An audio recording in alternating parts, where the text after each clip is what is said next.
ඔයාලට මේ රූපරාම වලින් දැක ගන්න පුළුවන් වෙන්නේ බස් ඩක්ට් එකක බෙන්ඩ් එකක් ඉන්ස්ටලේෂන් කරන්නේ කොහොමද කියලා. එතකොට දැන් මේකේ මුලින්ම කරන්නේ මේ ඇම්පියර් 6300ක බස් ඩක්ට් එකක බෙන්ඩ් එකක් හරියාකාරව සම්බන්ධ කරගන්න ආකාරය තමයි ඔයාලට මේ රූපරාම වලින් දැන් දිස් වෙන්නේ. අපි බලමු දැන් මෙහෙම මේ විදුලි කාර්මික මහත්තයා මොකද කරන්න කියලා. අපි දැන් මේකට යොදාගන්නේ ටෝක් රින්ච් එක. මේ ටෝක් රින්ච් එක භාවිතයෙන් තමයි මේක සිද්ධ කරන්නේ.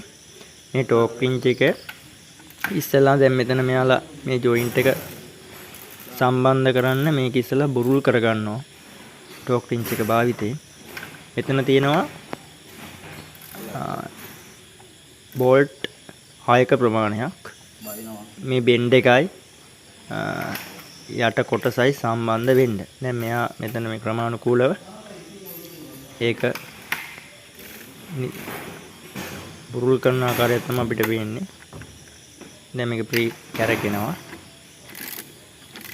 අපි බලමු දැන් මොකද වෙන්නේ කියලා.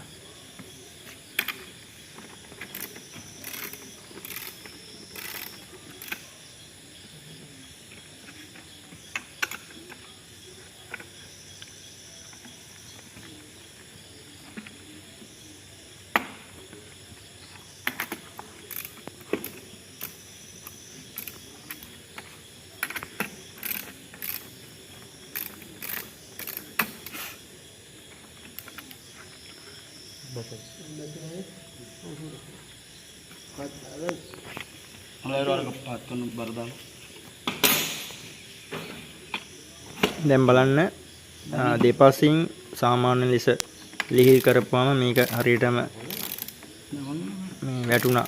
හරියට මේ කට්ටෙට දැන් කරන්නේ ටෝක් රින්ච් එක භාවිතයෙන් මේ නට් එක හරි ටෝක් එකට ගේන එක. ඒක නිව්ටන් මීටර 83ක ප්‍රමාණයක් තමයි මේ බස් ඩක්ට් එකට අදාළව ඒ බෝල්ට් එකට අවශ්‍ය නිව්ටන් මීටර ගාන. නිව්ටන් මීටර 83.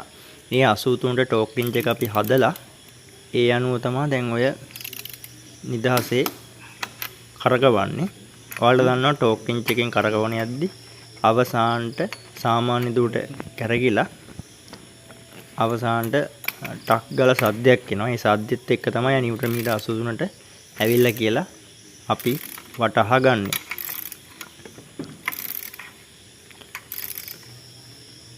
දැන් ඔය ඔක්කොම ටෝක් රින්ච් එක භාවිතයෙන් මේ විදිහට එකින් එක ක්‍රමානුකූලව හොඳින් සිර කර ගන්නවා නිව්ටන් මීටර 83ක ප්‍රමාණයට.